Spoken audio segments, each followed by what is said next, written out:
Hi guys, this is Rana Zain and welcome to Meetup Pod, where real stories spark the real conversations and real moves. Today, I am with someone whose journey is nothing but an ordinary and inspiring at the same time as well. I welcome Sidra, who is known as Sidra Khan World on Instagram and is an AI strategist and investor helping people build six-figure careers. Hi Sidra, how are you? I'm doing fantastic. How about yourself? It is good to have you. And just before starting a formal conversation, I want you guys to know that for 16 years she couldn't speak and she couldn't listen properly. But now she is on stages closing six figure deals and mentoring people into building their own six figure careers. How cool is that? So, Sidra, starting a conversation, if I don't know you and you have to introduce yourself, how you will do that? That's a good question. And first off, I would like to say thank you. Thank you for having me on the show with you today. To answer your question, if you were to not know who I am, the founder of AI Automation Company. I've been in the company for 2 years now, and I'm a high-ticket closer for the last 15 years. And I've been, closing millions of dollars deals. Obviously that is something that takes years of practice, trading, mentorship, and of course, I'm a founder with the Hero Lost, and it's something that I don't find a lot in people who have that similarity with what I go through in my journey. Yeah. Okay, and for 16 years, unable to listen and speak properly, into someone who is standing on stages, with in front of hundred of people, how was that transition? I take that pause because when I look back to myself, at the time when I couldn't hear, I couldn't speak, when I was born, my mother didn't know that I had hearing loss until I was 2 years old. And it was quite funny because my mom would get worried and she didn't think that I would ever speak again. Because at that time, there's not a lot of accessibility to having a technology, to having, that improvement where you can develop your hearing or it can be anything, right? At that time when I was born, nobody had access to that. But for 16 years of my life, I couldn't hear, I couldn't speak. To now, speaking on the stage was something that not easy for me because even right now, when I'm speaking to you, I may think to myself, asking myself, am I speaking clearly? Am I saying the words correctly? Even though I got my surgery when I was 16 years old, the doctor said to me that it's not possible for us to do the surgery for you. And I mentioned that, and I asked the doctor to say, why don't you try? Because if I listen to him, I would not be speaking today. I would not be hearing today. Yeah. And that's one of the reasons why I'm standing on the stage today, because I find that a lot of people, they listen to other people, to what they have to say. The naysayer will tell you, say, oh, don't do it. I don't think that's going to be possible. Why don't you just give a try and find out? And honestly, it's a huge transformation for me from living in a world in silence for 16 years. And by the way, I never knew the sound even exist. I thought every one of you guys experienced the same as I did until I got the surgery and I started hearing my mother for the first time. And the first word that she said, I love you. And this sweetness of her voice got me, my tears running down my face. And then I heard the first steps. I heard the bird chirping. I heard even the wind. Just I was asking my mom, I was just like, what is that sound? So I I found my purpose. I would say for 30 years of my life, I've been trying to search the purpose of my life. What is the purpose of my life? And that is one. Okay. And if you can tell me what changed, was it a medical intervention or was it something else? Or was it some new medical discovery? Like what happened and what changed that, Alhamdulillah, you can speak now? If you can give us a little bit of knowledge about that. The medical intervention in terms of the surgery, you mean? Yeah, was it like a medical intervention or was it some kind of a therapy program? Like, I want to give our audience a little bit of background that what changed and how you could able to then listen and speak. Okay, that's a good question. When I was 16, I mentioned at that time we did not have access to advanced technology where we can have that, ability to speak or hear. That time, I went to the hospital and the doctors gave me the option to have a surgery, which is called cochlear implant. Cochlear implant, I can show you in a minute. They open my ear from behind of my ear right here. They open it. They put the wire so first off, your ear right now, you are able to hear is because the eardrum in your ear has the little baby hairs. Yes. That's where you're able to pick up the sound. I don't have that. Oh, okay. Okay. Right? When I was born underdeveloped. And by the way, I was born premature, 3 months premature. And that's where I have underdeveloped hearing. That time when I was 16 years old, the doctor gave me that option to give me the surgery that they can put the little machine, which is called cochlear implant, and they put it behind my ear, and then it's a very small cut, and then put inside the little magnet to be able for me to hear, and then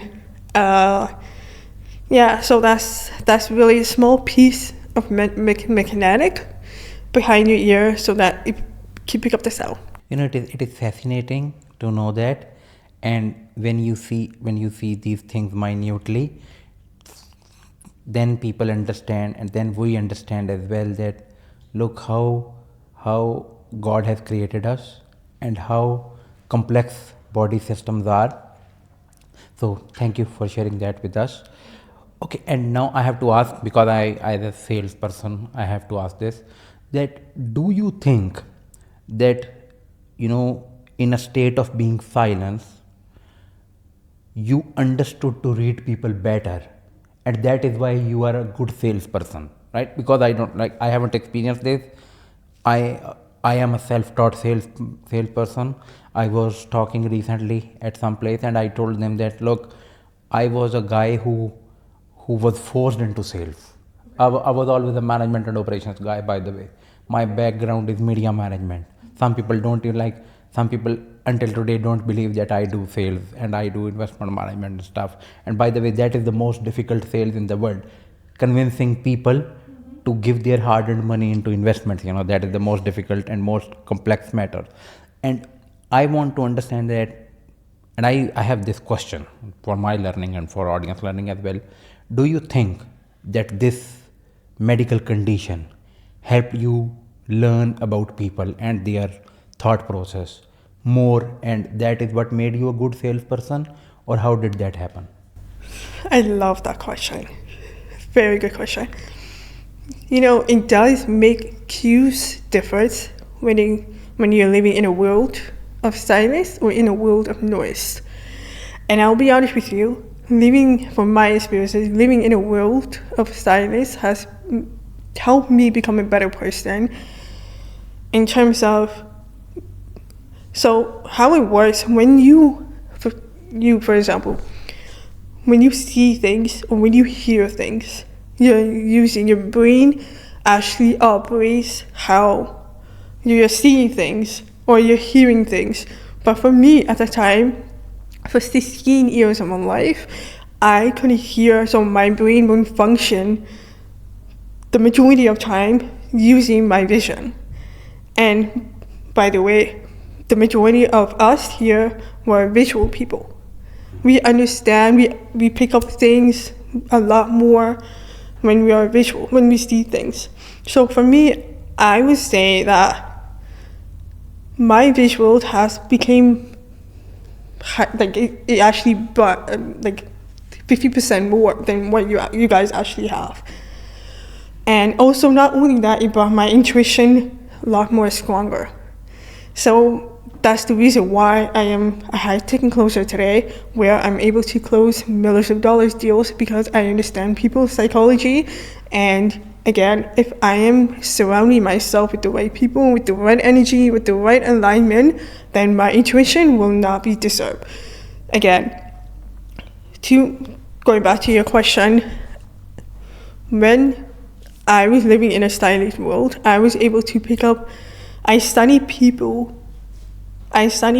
emotions, behaviors, what are they thinking, because I'm always consciously thinking about what people are thinking at that time. Because again, going back to my family, I'm the only child that's deaf in the family. Okay. And I understand if my family does not understand how to handle with what I'm going through. And I'm grateful because that leaves me with thoughts in my hand to observe people. I'm observant. I can see through your eyes because I've been trained. I train myself. I look into your eyes and I see what kind of person you are and what you're actually feeling, because I pick up the energy. I'm a high intuitive person because my ear was not being developed at that time. Okay, fair enough. And when I'm sitting down with my clients or potential person in front of me, I pick up, because I don't just talk. Because again, when I was growing up, I wasn't taught to speak. I was taught to see. And then after when I got my surgery, it took me another 3 years to speak, to develop my vocal cord, because again, it's not something that I can do overnight.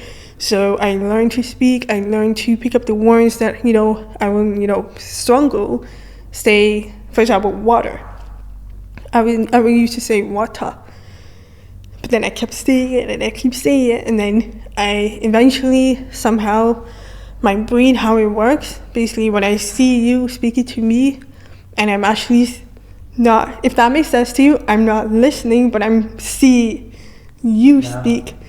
And yeah, so it does make a big difference. Okay, very nice. And the persona of Sidra Khan that we see today, CEO, strategist, who were you before that? What you used to do and how you transitioned into entrepreneurship? I want to know, like, how it started and how you came into being a CEO of 2 companies actually now.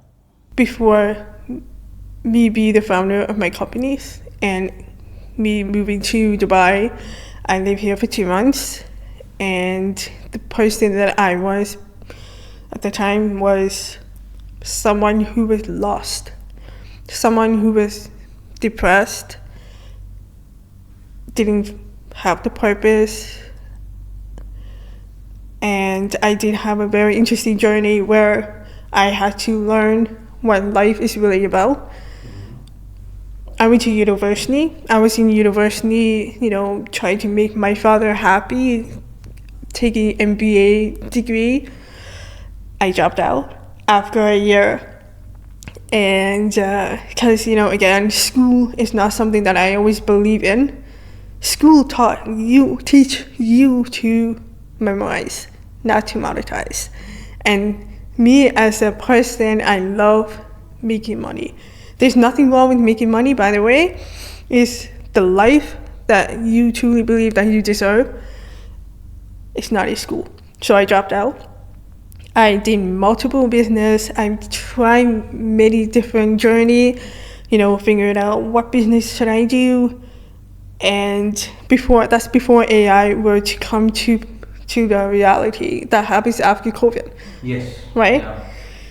So before COVID, I was trying to find a way what I could do. So at the time, I remember myself when I was 18 years old. To mention that after my surgery, I thought to myself, okay, great. I'm going to the world where I can hear, where I can speak. Now people are gonna hire me. People are gonna like me. They're gonna see me same as everyone else. I was wrong. The corporate world did not accept me or treat me the same way as the majority of you guys, because when they found out that I have this sort of, hearing loss, I didn't have that much of, opportunity in the corporate world, so that kind of pushed me to get into business world. I've done fashion, I've done graphic designing, I've done marketing, I've done sign language services for business and financial services. I've done many, you name it, I've done it. But the purpose was not there for me. I didn't feel that I was fulfilled. And my parents were not happy at the time either. No matter how much I tried to make people happy. I tried to be people pleaser, pleasing everybody, trying to make everyone happy. And by the way, guys, you will never be successful if you're trying to make everyone happy. That's the life I was living. And like I said, I was strongly finding my purpose. And the problem that I was having was because I tried to make everyone happy. And if you do that, you will never find your purpose. You will never be fulfilled. So then, since then, that was me before me becoming the founder of 2 companies, me be the high-tech closer. I was like that. And I used to believe that, okay, it is what it is. It is what it is.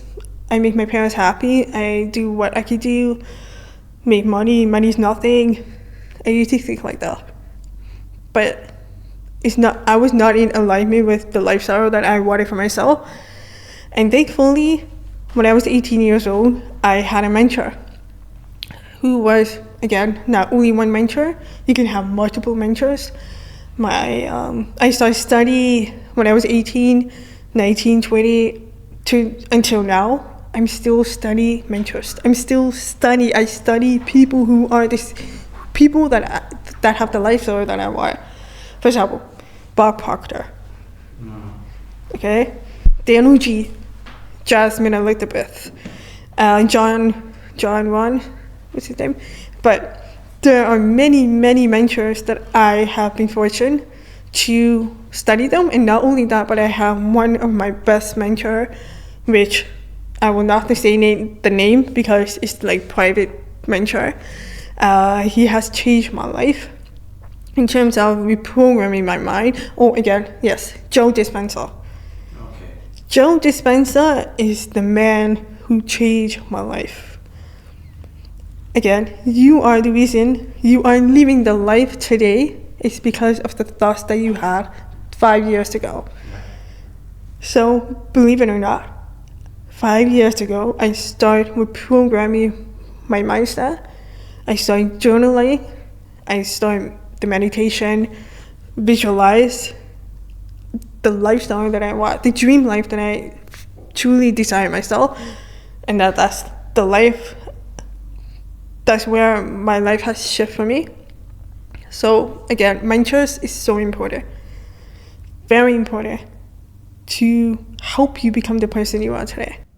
Fair enough. That is actually a very valid point, and I always tell my teams as well, because we are into multiple businesses. So I always tell them, look, you have to idealize someone. You cannot just keep living your life by your own things, like whatever you guys are doing. Yeah, it is not school, it is not college. That life is over. But as you mentioned, whatever they taught us in schools, unfortunately it is of no use. And I am unable to comprehend why but I just stay quiet on some topics because I don't want to go into debate with people. And adding to another point that you said about AI is post 2022 thing basically, yeah, because before that it was just a defense contracts. We used to had one like a long time ago, so we know AI was there, but people didn't know about it.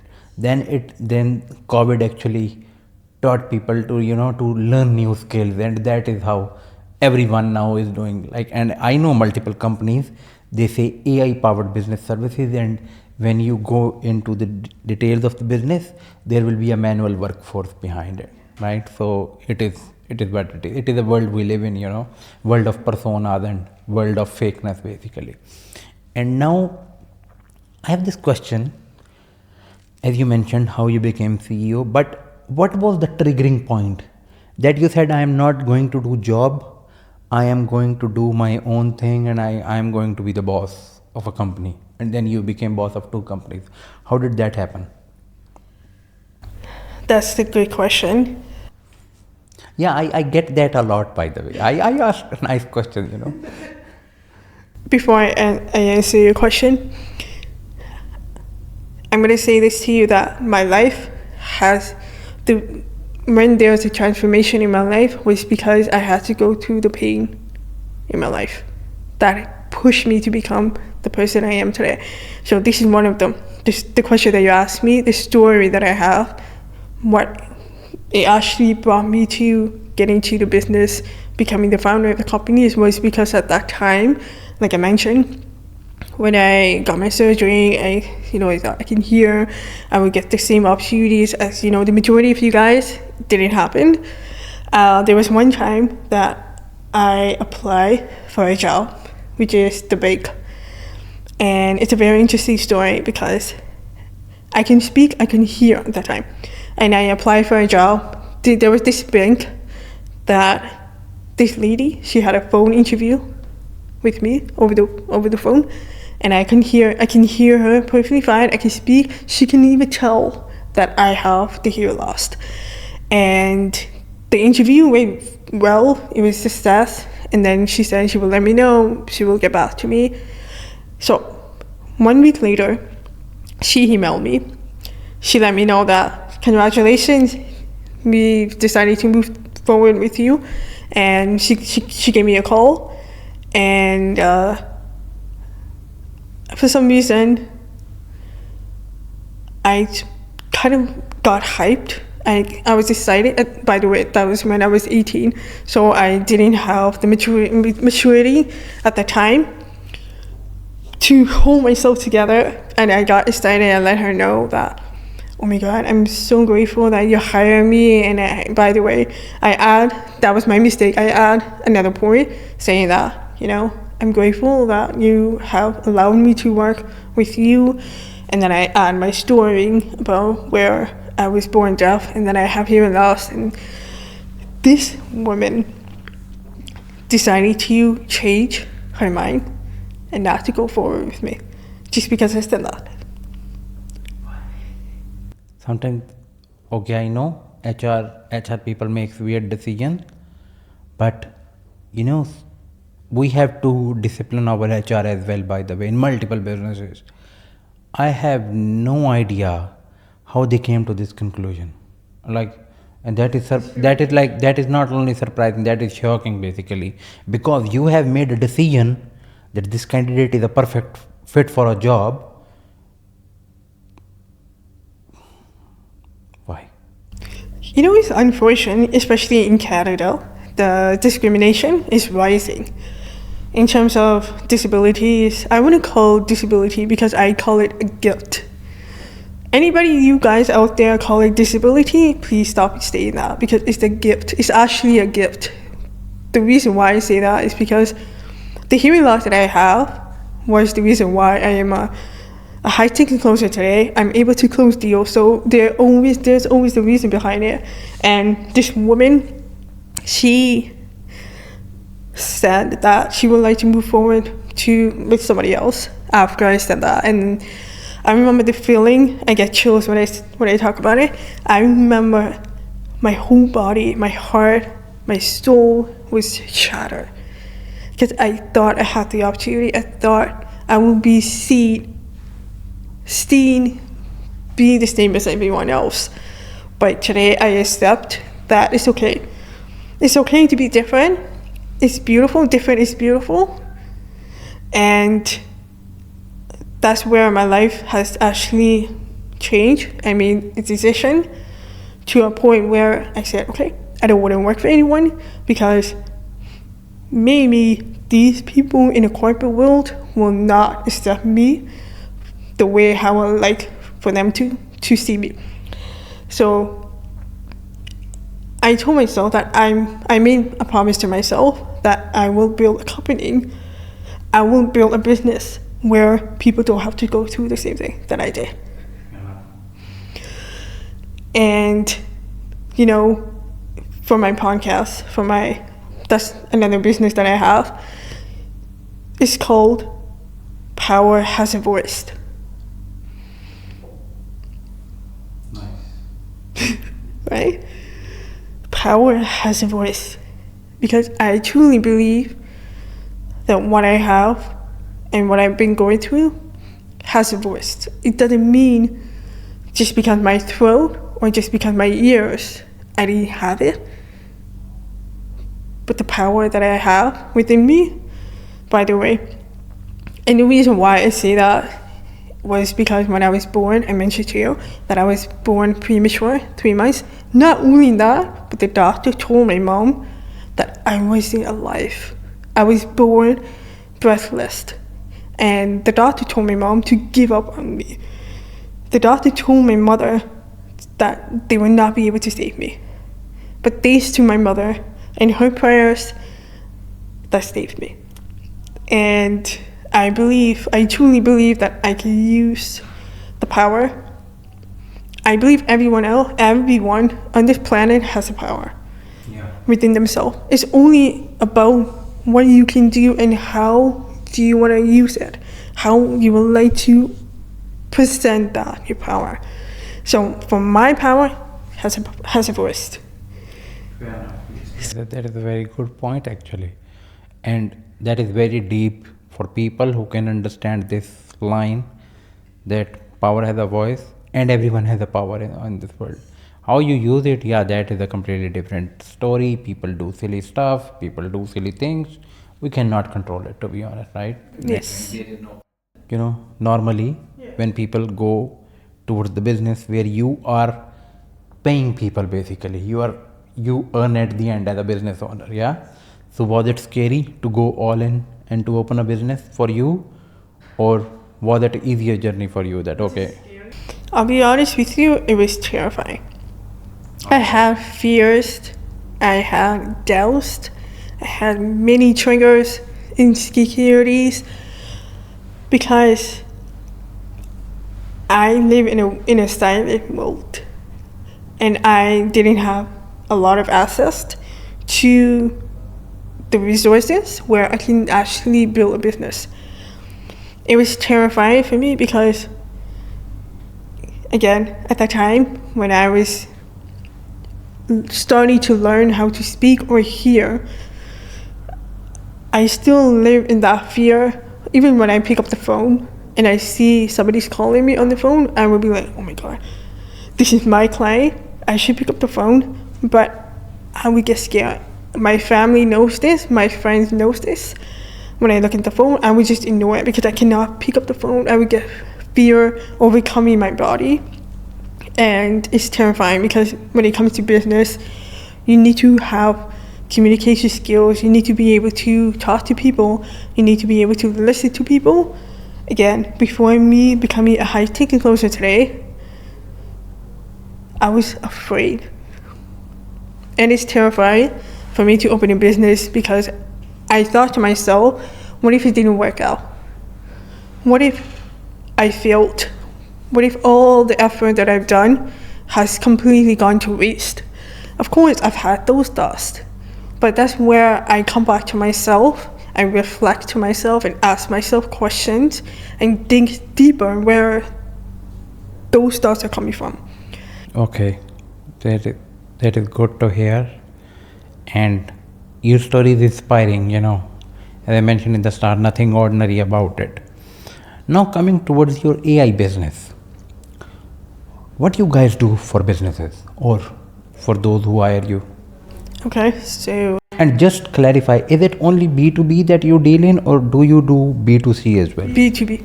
Okay, and what you guys do for them? We actually focus on AI automations in a marketing-based spectrum, where we allow the business owners to experience the AI automations in terms of marketing. Let's say we do lead generation, we do cold outreach, cold calling, cold emailing. We set up everything in every area, every department in your business that you're looking to automate. Because I'm sure you know this, every business owners have their pipeline. Yeah. Like the leads coming in every day, every month. But I find that why not use the advantage of AI automations when you can actually scale your business without doing anything. That's what we do.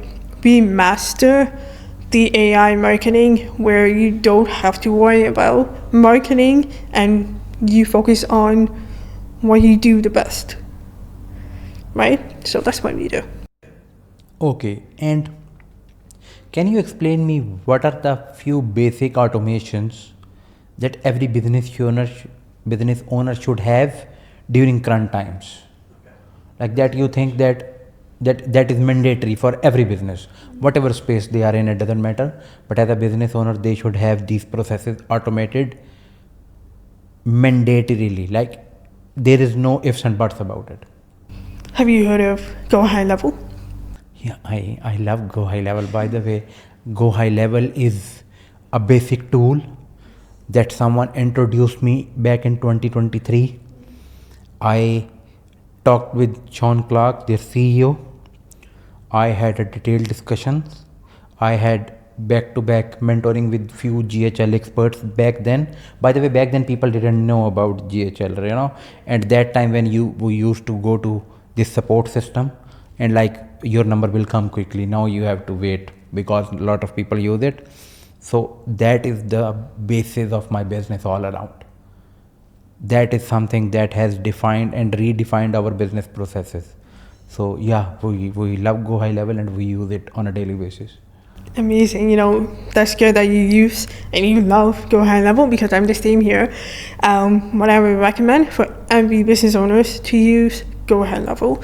And not only that, like what we do is we focus on AI automations where we can combine the both to actually scale your business.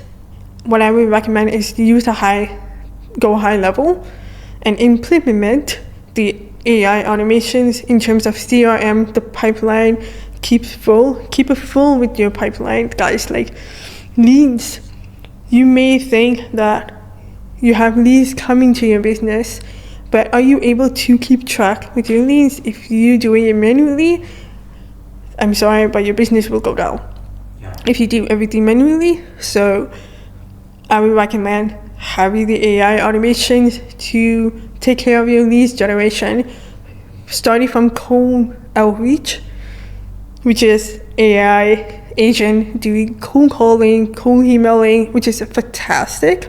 If you guys set up the cold caller as an agent or cold emailing as an agent and take care of all the cold leads, like think about it.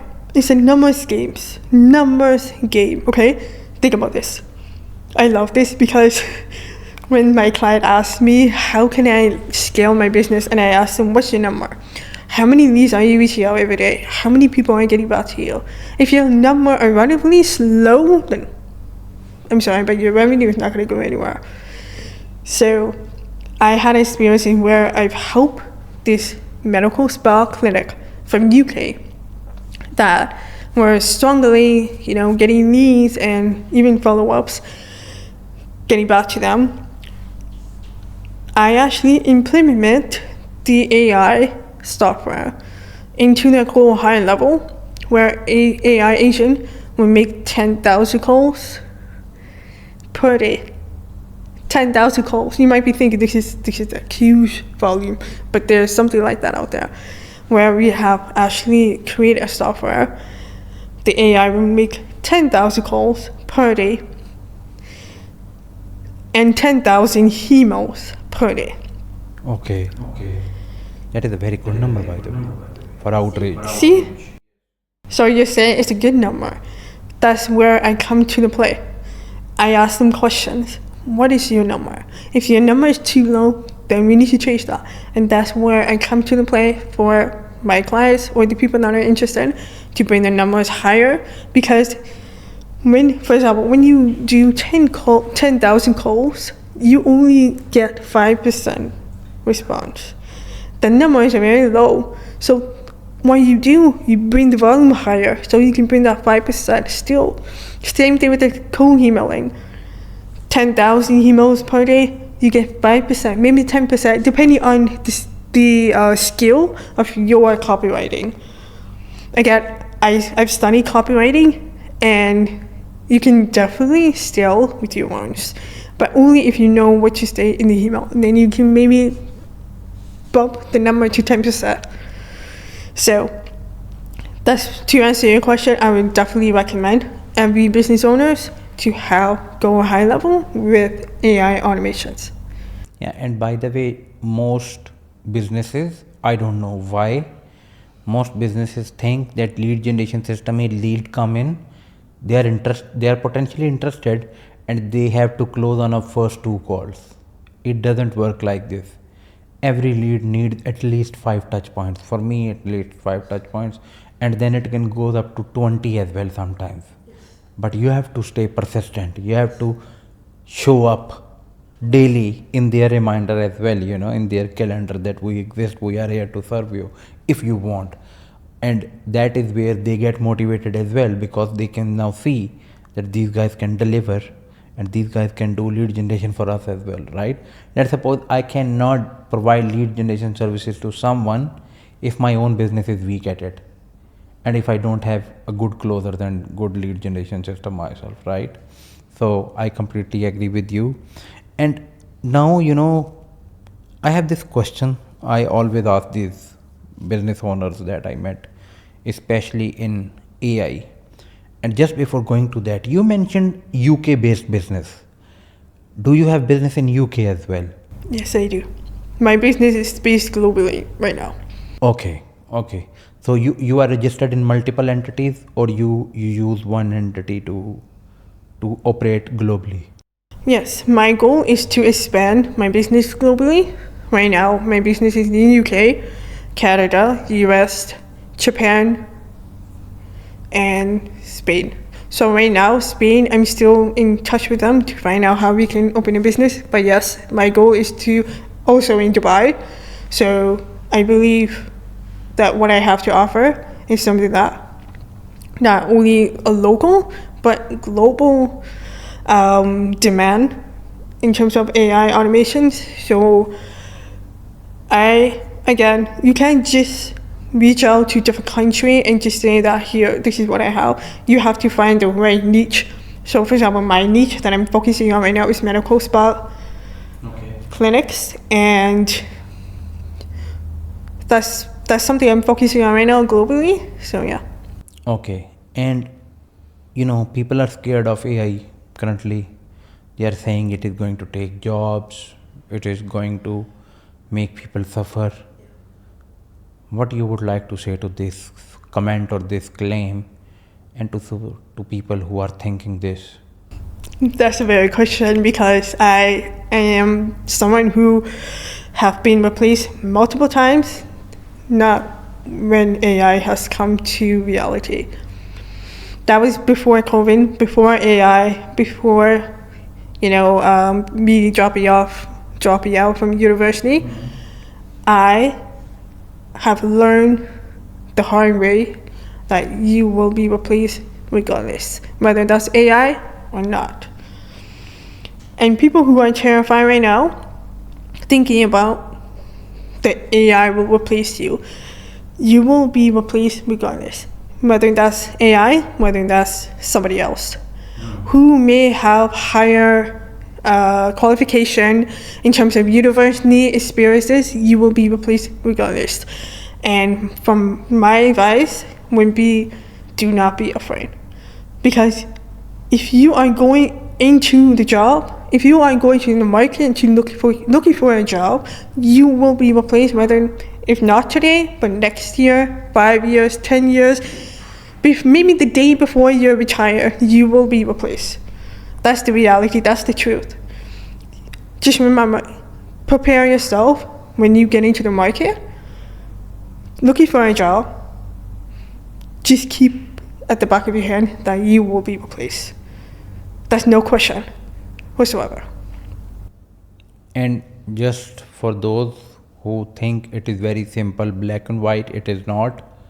In my opinion, if you can add value after getting replaced as well, you will not be replaced. You will be replaced only if you cannot add any value, right? The value is the most important part. Okay, now coming towards the branding part of your whole persona. I'm going to take your Instagram as an example, by the way. So was it intentional from the start to build a brand there, or was it something that you wake up one day and it happened? Maybe you were posting regularly and then you wake up one day and next day you are viral, or was it something that you intentionally did and worked on it? For my social media, Yeah. I would say personal branding is something that, from my experiences, I've worked on building that personal brand. By the way, I haven't experienced going viral for my reels, which I know down the road will happen, because if you study the strategy of your social media, for example, TikTok, Instagram, YouTube, whatever that might be, you will get to that point. But you will not get there if you don't focus on your personal branding. And I've been on the platform for many years, trying to figure it out how I can go to where I want to go to, which is having more engagement, having people to know who I am online. And that's by personal branding. And I just started 2 months ago recently that personal branding is very important, and not many people will have the ability to build a personal branding, because it takes a lot of you as a person to show you're confident, to show you who you are. Because again, social media can be something that many people will fake, but you don't really see what's behind the camera, what's behind the scene. And that's something that I learned to become a person today, where I have to be okay and be, comfortable sharing with people online what I'm doing with my world, who I am behind the camera. And personal branding, again, comes with building a trust, providing value without asking anything in return. Initially, okay? Emotional trust, people knowing your story, and for yourself to allow them to share about themselves as well, right? So, I recently started 2 months, and my social platform is not, I would say, going viral, but I'm getting more engagement. I'm bringing more people into my page, my platform, be inspired, actually knowing who I am. And here's the thing, if you want to get to somewhere in your life, stop hiding, show yourself. You're just robbing your own opportunities, you rob your own advantage to become successful by just hiding. It's okay, start messy, start making mistakes, start, getting confused. I was like that when I started. I was crying. I remember when I was looking at my videos and I'm like, do I look good? What if people think of me like this? This is like all thoughts in my head, but it's okay. Keep reminding yourself. And it is considered very important in business as well. And I always tell my teams and my partners, you start quick, then you refurbish, then you do the bits and parts to make it a process basically. Because normally people think that everything starts with perfection. It doesn't happen that way. Let's suppose you create an offer, you start campaign on it, then you see and then you tweak it to adjust basically. So perfection doesn't come from very first day. Perfection comes when you do it regularly and you start somewhere basically. My LinkedIn cover is start somewhere, that at least start and then tweak it accordingly, whatever you guys want to do. And I read your bio, Instagram bio. It says DM closer. So if someone DMs you closer, what happens after that? So basically, when someone reaches out to me, say closer, I get the idea that you're interested to become a closer. So I have a system where I will show you, I will message you, book a call with you, get on a Zoom call with me, we will have a chat so I can have a better understanding where you would like to go from here, be a closer or opening a business. It's more of an open conversation. And I do have a platform, I have a program that I provide you guys the training where you can actually master, be a high-ticket closer. Because many people confuse the difference between being a salesperson and a high-ticket closer. Fair enough. Okay. In my program, I mentor my students to understand what differentiate be a sales closer, salesperson, and a high-ticket closer. So that's what you will get if you DM me closer. I will take you to the call. I will have a better understanding what is your goal and what you would like to do moving forward as a closer or as a business person. Got it. Okay. And doing business as a woman and with the medical history in two different cultures. Currently, I will give you an example, Dubai and Toronto. What difference do you see in cultures at both locations? And what is the different business approach that you have for these two different locations? Or do you think that everything runs in the same way at both locations? How it works for you? Dubai, Toronto have two different mindsets. Okay, yes. The reason why I moved to Dubai is because I want to be surrounding myself with people who are visionaries, people who love to build empires, people who have built business, who don't make excuses, who are not depressed. So Dubai is a different environment than Toronto. Toronto, at the time when I was building my business, there are many factors where in Toronto you will find yourself pay high taxes. You will find yourself trying to connect with your clients in terms of closing them on deals. Many of them do not have the money in the country. But not only that, my main factor to this question that you have is the environment. Okay, Dubai, here we are surrounded with people who actually have the vision, who actually don't make excuses when it comes to making a game plan, or wanting to make things happen. So I've noticed the big difference between Toronto and Dubai is Toronto is something that people are more into going to school, getting a job, getting married, having a family. That's the mentality that Canada has. But in Dubai, when I came here, I've seen people with a different vision mindset. They're visionary, they're building empires, everyone's on the go. And that has helped me to push my business. And again, when I was in Canada, I was a totally different person. Because I was living in a different environment where I was sleep in bed until 3 p.m. I was not motivated. I was uninspired. I didn't have the purpose. I just didn't feel that I was good enough because I surrounded myself with these kind of people in Canada. When I came here, I put myself in a different environment. Like, I'm sure you've heard of this. When you surround yourself with 5 people, you will be the 6th person to become that person. If you surround yourself with 5 wealthy people, 5 business people, 5 people who are making $1 million, and you ask yourself this question, like, how can I become a better person, or how can I get to that point to be like my friends?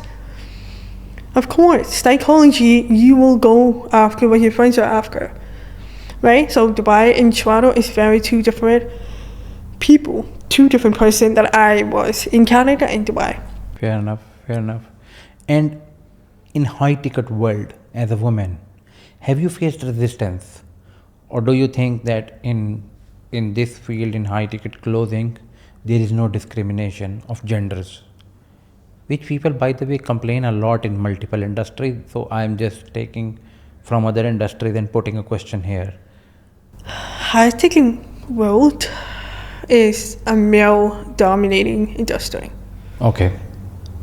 From my experiences, when I get to high-ticket sales, at the time when I first started, I see many coaches who are mentoring people, high-ticket sales.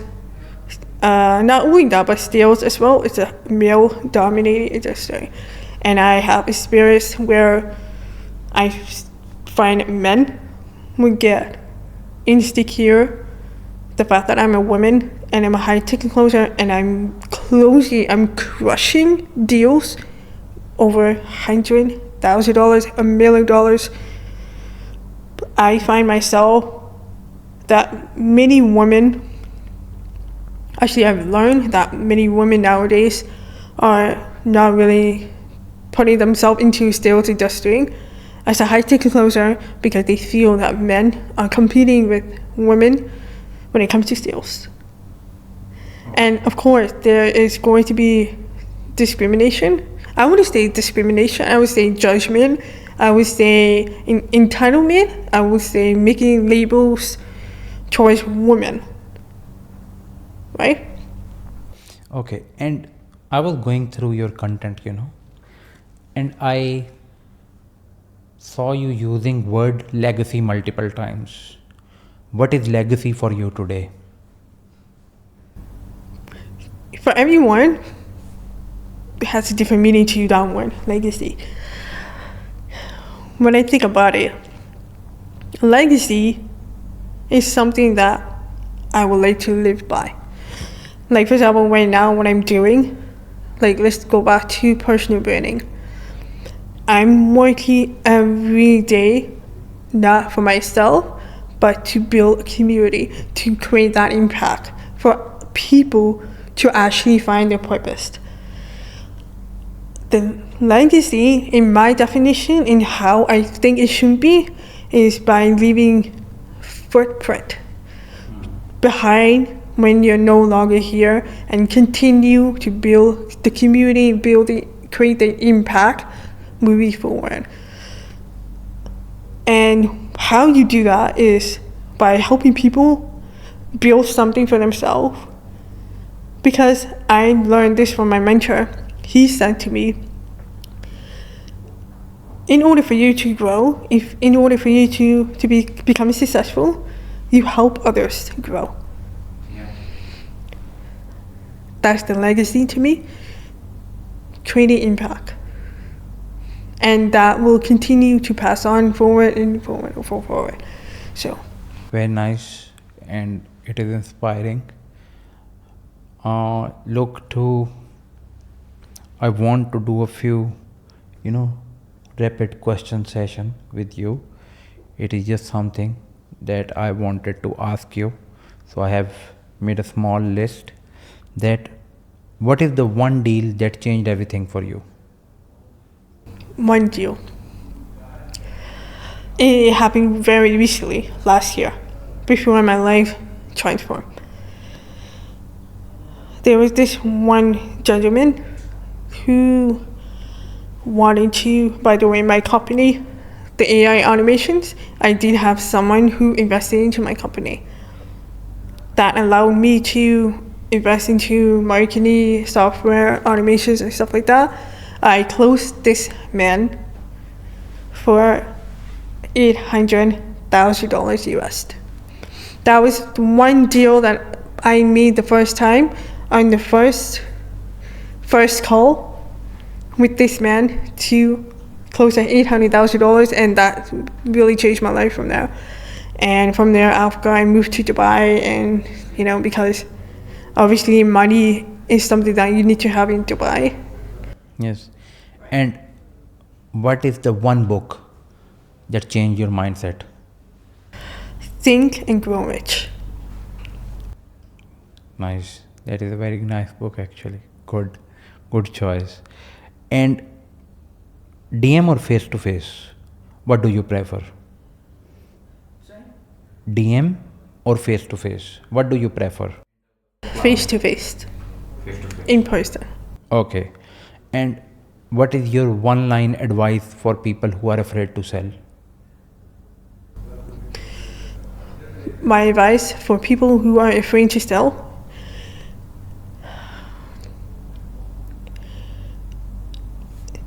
if you guys are afraid to sell, maybe it's not about what is outside around you. It's more likely about what's within you. If you're afraid to sell, maybe start working what's within you that you need to might work on. If you're afraid, for example, to make calls or pick up the phone, maybe to meet a client for like $1 million, or not only that, but $100,000, you try to close the deal, but that's something that you're afraid to close this person because you're thinking, again, stealing comes with many factors. For example, handling the objection, handling the no's that they might throw in your face, and you're afraid of that. Don't be afraid, because if that person you're sitting down with doesn't mean this person is not interested.